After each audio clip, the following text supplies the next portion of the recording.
What's going on, YouTube? So today I want to talk about getting that first bike. I know that a lot of you guys don't ride or consider riding, and you're thinking like, what's the first bike should I get? Right, we're about to get into it. So sit back, relax, and enjoy the show.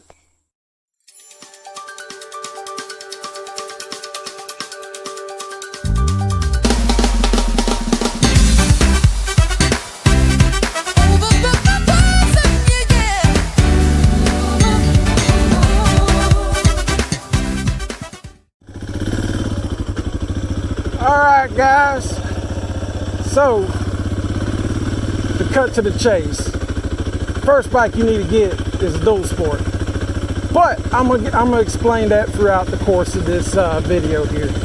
Now my thoughts on all this has changed in the last month actually. Now I still do stick to what I've said earlier. I think if you're getting into two wheels, the first thing you need to start on is a scooter, right? Here again, learning how to be on two wheels on the road and just getting used to things, blast of air from other cars, you know, kind of how the bike operates, get kind of the basic understanding of counter steering, stuff like that. And also, you know, more than likely you're going to drop the first thing you got. You know, that didn't happen to me, but it happens to most. So might as well have something cheap, right? So with that being said, here again, first bike should be a scooter. That can be any type of scooter, a 50. I would suggest, if you're allowed to, and you have a driver's license and all that, for your first bike to be at least a 125 or a 150 scooter at least, maybe a 200cc scooter. 50cc scooter you're going to get super aggravated with really early on. That's at least what happened to me. They just don't go fast enough, and it's hard to get up hills and stuff like that. So get you a scooter. Then ride that scooter, I don't know, at least 2,000 miles, I would say. At least 2,000. I would suggest more, but I think after 2,000 miles you'll get the hang of things. And then your next move is to get that first motorcycle. Now, for myself, I went with a 650 class street bike. I had a FZ07, but now they call it the MT07, which is an amazing bike, awesome bike. And here again, if you're thinking about that as your first bike, there's nothing wrong with it. But, and a big but, if I had known about how much fun I would have with a dual sport, my first bike would have been a 250 dual sport. Now this, what I'm riding right now, is a 650 class dual sport. Kind of heavy, kind of tall for some people. Kind of actually fits me just right. My feet touch the ground. I'm a bigger guy, so you know, when I do dump it, I'm able to pick it back up, no problems, unless I'm in a weird angle or something like that. I had help one time, but it was just basically because of the angle in the mud. But like if I was to drop it right now, picking it up would be no problem. So yeah, the reason why dual sport, right? You want to go everywhere, man. You want to be able to also drop your first motorcycle and not have super expensive repair costs or any damage at all. These bikes are made to be dropped.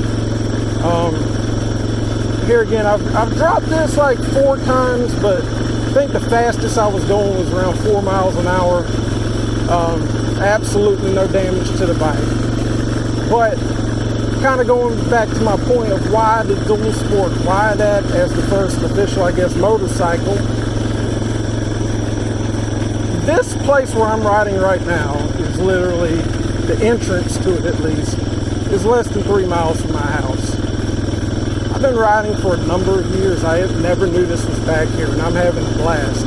Wouldn't it have been awesome for my first motorcycle would be something that I could have taken out here and ridden on the road. I mean, a 650 class bike is great, but it's no speed demon. You know, I think the fastest I ever got the FZ07 up to was like 117, 121, somewhere in there. Now here again, I'm a bigger dude. I've heard of people going faster. That was an unmodded bike. But, you know, that's a little bit faster than this, but not much. And point being, I only went that fast like 1 or 2 times on it in all the years I owned it. So speed wasn't the thing, right? Speed shouldn't be a thing for your first bike. So why not go with a dual sport? You know, to basically do everything you can possibly think of. You can turn them into a touring bike. You get bored with it, you slap some street tires and rims on it, you turn it into a supermoto. Or you can just ride it as a dual sport, man. It's whatever you want to do. That's the reason I say, you know, choosing that first as a first motorcycle. Cheaper insurance costs, that as well.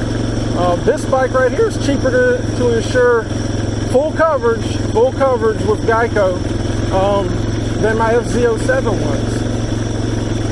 And you know, I definitely think that's great. Now, another thing I want you guys to watch out for: do not start on an ATV adventure bike, one of those big 500-pound plus bikes. Reason being, if you go off-road, you're going to drop it.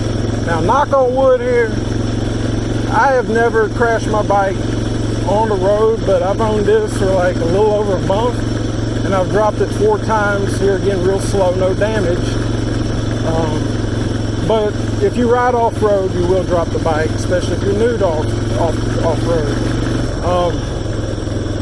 So here again, this is my rationale behind it.